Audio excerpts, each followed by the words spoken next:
Friends, welcome to amazing cooking. ഞാൻ മഞ്ജുശ്രീ. എല്ലാവർക്കും സുഖമല്ലേ? കുട്ടികൾക്ക് ലഞ്ച് ബോക്സ് കൊടുത്തയക്കാൻ പറ്റുന്ന തരത്തിൽ 3 തരം റൈസ് റെസിപ്പീസാണ് ഞാൻ ഇന്നിവിടെ ഷെയർ ചെയ്യുന്നത്.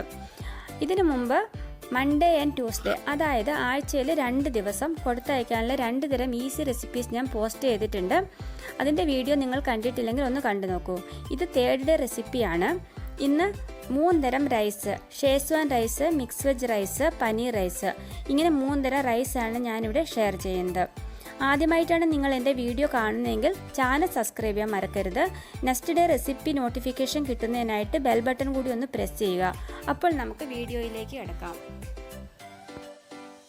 ഞാനിവിടെ ബിരിയാണി റൈസാണ് ഉപയോഗിക്കുന്നത്. 1 ഗ്ലാസ് ബിരിയാണി റൈസാണ് എടുത്തിട്ടുള്ളത്. ഇത് ഈ ബൗളിലേക്കിട്ട് നന്നായിട്ടൊന്ന് കഴുകിയെടുക്കാം. ഇപ്പോൾ ഇത് നന്നായി കഴുകിയെടുത്ത ബിരിയാണി റൈസാണ്. ഇതിലേക്ക് നമുക്കിനി 2 ഗ്ലാസ് വെള്ളം ഒഴിച്ചു കൊടുക്കണം. 1 ഗ്ലാസ് റൈസിന് ഗ്ലാസ് വെള്ളം, ഡബിൾ വെള്ളം ഒഴിച്ചു കൊടുത്തിട്ട് നമുക്കൊരു 15-20 മിനിറ്റ് ഇത് സൈഡിലേക്ക് വെക്കാം. അപ്പോഴാണ് ആ ബിരിയാണി റൈസിന് നല്ല നീളം കിട്ടുകയുള്ളൂ. പെട്ടെന്ന് ഉണ്ടാക്കിയാൽ ആ ടേസ്റ്റും കിട്ടില്ല, ഭംഗി ഉണ്ടാവില്ല. നല്ല നീളത്തിലിരിക്കുന്ന കാണാനായിരിക്കും കൂടുതൽ ഭംഗി. അപ്പോൾ ഒരു 15 മിനിറ്റ് ഇതിനെ റെസ്റ്റ് ചെയ്യാൻ കൊടുക്കാം. 15 മിനിറ്റ് സമയം കഴിഞ്ഞപ്പോൾ ഞാൻ ഈ റൈസ് ഒന്ന് ബോയിൽ ചെയ്തെടുക്കുകയാണ്. ഞാൻ ഈ റൈസിലേക്ക് ആവശ്യത്തിന് ഉപ്പ് ചേർത്ത് കൊടുക്കുന്നുണ്ട്. അതേപോലെ കുറച്ച് നെയ്യ് കൂടെ ചേർത്ത് കൊടുക്കുന്നുണ്ട്. നെയ്യിന് പകരം വേണമെങ്കിൽ നിങ്ങൾക്ക് ഓയിൽ കൂടെ ചേർത്ത് കൊടുക്കാം. ഇതിൽ ഏതെങ്കിലും ഒന്ന് ചേർക്കുന്നത് നന്നായിരിക്കും. ചോറ് അധികം വെന്ത് കുഴഞ്ഞു പോവാതിരിക്കാനാണ് നമ്മളിങ്ങനെ ചേർത്ത് കൊടുക്കുന്നത്. അരി ഇപ്പോൾ തിളയ്ക്കാൻ തുടങ്ങിയിട്ടുണ്ട്. ആ സമയത്ത് നമ്മൾ ഗ്യാസിൻ്റെ ഫ്ലെയിം നന്നായിട്ടൊന്ന് താത്തി വെച്ച് കൊടുക്കണം. എന്നിട്ട് ഒരു 10-15 മിനിറ്റ് സമയം എടുക്കും ഇത് വെന്ത് വരാനായിട്ട്.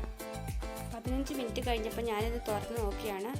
പുറത്ത് കണ്ടാൽ നന്നായിട്ട് വെന്തിട്ടുണ്ട്. ഇത് ശരിക്കും വെന്തിട്ടുണ്ടോ എന്ന് അറിയണമെങ്കിൽ ഇതിന് നടുക്ക് നമുക്ക് സ്പൂൺ കൊണ്ട് ചെറിയതായിട്ടൊന്ന് ഹോൾ ഉണ്ടാക്കി നോക്കാം. അപ്പോൾ അകത്ത് വെള്ളമൊന്നും ഇല്ലെങ്കിൽ ഇത് കറക്റ്റായിട്ട് വെന്ത്. ആദ്യം തന്നെ നമുക്ക് ഷേസ്വാൻ റൈസ് എങ്ങനെയാണ് ഉണ്ടാക്കിയെടുക്കുന്നതെന്ന് നോക്കാം. അതിനുവേണ്ടി ഇൻഗ്രീഡിയൻസ്: സവോള, ക്യാരറ്റ്, ഫ്രഞ്ച് ബീൻസ്, വെളുത്തുള്ളി ചെറുതായിട്ട് കൊത്തി അരിഞ്ഞത്, 2 ടേബിൾ സ്പൂൺ ഷേസ്വാൻ ചട്നി, കുരുമുളക് പൊടി, കാശ്മീരി ചില്ലി പൗഡർ. ഇനി ഇതെങ്ങനെയാണ് ഉണ്ടാക്കുന്നതെന്ന് നോക്കാം. അടുപ്പത്തുള്ള പാൻ ചൂടായി വരുമ്പോൾ അതിൽ എണ്ണ ഒഴിച്ചു കൊടുക്കാം. ആ ചൂടുള്ള എണ്ണയിലേക്ക് നമുക്ക് വെളുത്തുള്ളി ചേർത്ത് കൊടുക്കാം. വെളുത്തുള്ളി ഒന്ന് നന്നായിട്ട് മൂത്ത് മണം വരണം. ആ സമയത്ത് വേണം നമുക്ക് ബാക്കിയുള്ള വെജിറ്റബിൾസ് ഓരോന്നായിട്ട് ചേർത്ത് കൊടുക്കാനായിട്ട്. ഇപ്പോൾ വെളുത്തുള്ളി നന്നായി മൂത്തിട്ടുണ്ട്. എണ്ണയിലേക്ക് സവോള, ക്യാരറ്റ്, ഫ്രഞ്ച് ബീൻസ്, ഇത് 3ഉം കൂടെ ഞാൻ ചേർത്ത് കൊടുത്തിട്ടുണ്ട്. ഇത് 1 മിനിറ്റ് സമയം വേണമെങ്കിൽ നമുക്കൊന്ന് അടച്ച് വെച്ച് വേവിക്കാം. ഇപ്പം ചെറുതായിട്ടൊന്ന് വെന്തിട്ടുണ്ട്. എല്ലാം ഒന്ന് സൈഡിലേക്ക് മാറ്റി നടുക്കുള്ള ആ സ്ഥലത്ത് നമുക്ക് പൊടികൾ, കാശ്മീരി മുളക് പൊടി, കുരുമുളക് പൊടി, ഇത് 2ഉം കൂടെ ഞാനൊന്ന് ചേർത്ത് കൊടുക്കുന്നുണ്ട്. അപ്പോൾ എണ്ണയ്ക്കകത്ത് കിടന്ന് ആ പൊടിയുടെ പച്ച ടേസ്റ്റ് ഒന്ന് മാറും. അതിനുശേഷം നമുക്ക് അതിനകത്തേക്ക് ഷേസ്വാൻ സോസ് ചേർത്ത് കൊടുക്കാം. 2 ടേബിൾ സ്പൂൺ ഷേസ്വാൻ സോസാണ് ഞാൻ ചേർത്ത് കൊടുക്കുന്നത്. ഷേസ്വാൻ സോസ് ചേർത്ത് കൊടുത്തതിന് ശേഷം നമ്മൾ ഉപ്പ് ചേർക്കുമ്പോൾ വളരെ കുറച്ച് മാത്രം ഉപ്പ് ചേർത്ത് കൊടുത്താൽ മതി. കാരണം ഷേസ്വാൻ സോസിൽ ഓൾറെഡി നല്ല ഉപ്പുണ്ട്. അപ്പോൾ വളരെ കുറച്ച് മാത്രം ഉപ്പ് കൂടെ ഞാൻ ഇതിൻ്റെ കൂട്ടത്തിലേക്ക് ചേർത്ത് കൊടുക്കുന്നുണ്ട്.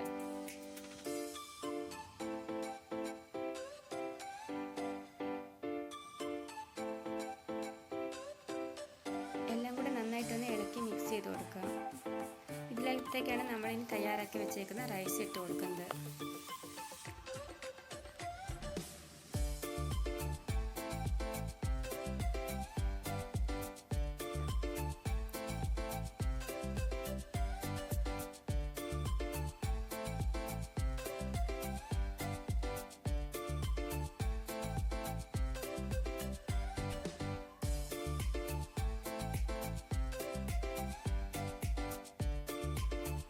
വളരെ ടേസ്റ്റിയാണ്. നിങ്ങൾ എല്ലാവരും വീട്ടിൽ ട്രൈ ചെയ്ത് നോക്കണം. വളരെ ടേസ്റ്റിയാണ്. ആഴ്ചയിൽ 1 പ്രാവശ്യമെങ്കിലും ഇത് ഉണ്ടാക്കി നോക്കണം. രണ്ടാമതായിട്ട് നമ്മൾ കോൺ റൈസ് ആണ് തയ്യാറാക്കുന്നത്. ഇൻഗ്രീഡിയൻസ്: സവോള, ക്യാപ്സിക്കം, പച്ചമുളക് കീറിയത്, ജീരകം, കോൺ, ക്യാരറ്റ്, ക്യാപ്സിക്കം, വെളുത്തുള്ളി, കുരുമുളക് പൊടി. ഇനി ഇതെങ്ങനെയാണ് ഉണ്ടാക്കിയെടുക്കുന്നതെന്ന് നോക്കാം. പാൻ ചൂടായി വരുമ്പോൾ അതിലേക്ക് നമുക്ക് ഓയിൽ ഒഴിച്ചു കൊടുക്കാം. അതിനുശേഷം ഞാൻ 2 ടീസ്പൂൺ നെയ്യ് ഇവിടെയും ചേർത്ത് കൊടുക്കുന്നുണ്ട്. ഇത് തികച്ചും ഓപ്ഷനിലാണ്, വേണമെങ്കിൽ മാത്രം ചേർത്ത് കൊടുത്താൽ മതി. പിന്നെ ചൂടായി വരുന്ന എണ്ണയിലേക്ക് നമുക്ക് ജീരകം ചേർത്ത് കൊടുക്കാം, വെളുത്തുള്ളി ചേർത്ത് കൊടുക്കാം, അതേപോലെ പച്ചമുളക് കീറിയത് ചേർത്ത് കൊടുക്കാം. ഇതെല്ലാം കൂടി ചെറുതായിട്ടൊന്ന് മൂത്ത് വരണം. ഇനി ഇതിലേക്ക് സവോള ചേർത്ത് കൊടുക്കാം, അരിഞ്ഞു വെച്ചിട്ടുള്ള ക്യാരറ്റ് ചേർത്ത് കൊടുക്കാം, നന്നായിട്ടൊന്ന് മിക്സ് ചെയ്ത് കൊടുക്കാം. കോൺ ഞാനിപ്പോൾ ചേർക്കുന്നില്ല. ഞാൻ ഫ്രോസൺ കോണാണ് ഇവിടെ എടുത്തിട്ടുള്ളത്. നിങ്ങളുടെ അടുത്ത് ഫ്രോസൺ അല്ലാത്ത കോണാണെങ്കിൽ ഈ സമയത്ത് തന്നെ നമുക്ക് ചേർത്ത് കൊടുക്കാൻ ചെറിയൊരു വേവ് ഉണ്ടാവും. ഇനി ഞാൻ ടൊമാറ്റോ ചേർത്ത് കൊടുക്കുന്നുണ്ട്. എല്ലാം കൂടെ നന്നായിട്ടൊന്ന് മിക്സ് ചെയ്തെടുക്കുക. ഒന്ന് ചെറുതായിട്ട് സോഫ്റ്റ് ആവുന്നവരെ ഒന്ന് ഇളക്കി കൊടുക്കുക. അല്ലെങ്കിൽ നമുക്കിത് 1 മിനിറ്റ് ഒന്ന് അടച്ച് വെച്ച് വേവിക്കാം. വെജിറ്റബിൾസ് എല്ലാം ഒന്ന് സോഫ്റ്റായി വന്നിട്ടുണ്ട്. ഇതിലേക്ക് ഫ്രോസൺ കോൺ ചേർത്ത് കൊടുക്കുകയാണ്. അതേപോലെ ക്യാപ്സിക്കം ചേർത്ത് കൊടുക്കുകയാണ്. ഈ ക്യാപ്സിക്കം നേരത്തെ ചേർത്തിട്ടുണ്ടെങ്കിൽ ഇതിൻ്റെ കളറൊക്കെ മങ്ങിപ്പോവും. ഇപ്പോഴാണെങ്കിൽ നല്ലൊരു ഗ്രീൻ കളർ നമുക്ക് കിട്ടും. ആവശ്യത്തിനുള്ള കുരുമുളക് പൊടി നമ്മൾ ചേർത്ത് കൊടുക്കുക. ഉപ്പ് ചേർത്ത് കൊടുക്കുന്നുണ്ട്. ഇനി എല്ലാം കൂടെ നന്നായിട്ടൊന്ന് മിക്സ് ചെയ്തെടുക്കുക.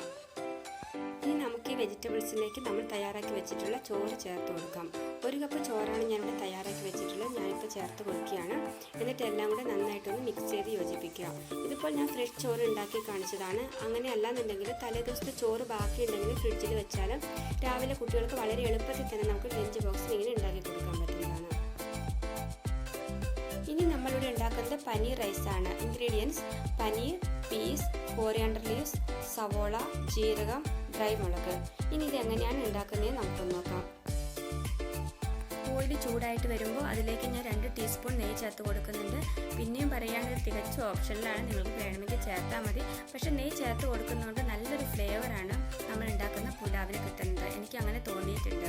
അതിലേക്ക് നമ്മൾ ജീരകം ചേർത്ത് കൊടുക്കുക, ഡ്രൈ മുളക് ചേർത്ത് മുറിച്ചിട്ട് കൊടുക്കുക, പിന്നീട്ടൊന്ന് മിക്സ് ചെയ്ത് കൊടുക്കുക. ജീരകം ഒന്ന് ചെറുതായിട്ട് പൊട്ടി വരണം. ആ സമയത്താണ് നമ്മൾ ഇതിനകത്തേക്ക് ഇനി വെജിറ്റബിൾസ് ചേർത്ത് കൊടുക്കുക. സവോള ചേർത്ത് കൊടുക്കുക. അതേപോലെ ഗ്രീൻ പീസ് നമുക്ക് ഈ സമയത്ത് ചേർത്ത് കൊടുക്കാം. ഗ്രീൻ പീസ് ഇപ്പോൾ ചെറുതായിട്ട് സോഫ്റ്റായിട്ട് വന്നിട്ടുണ്ട്.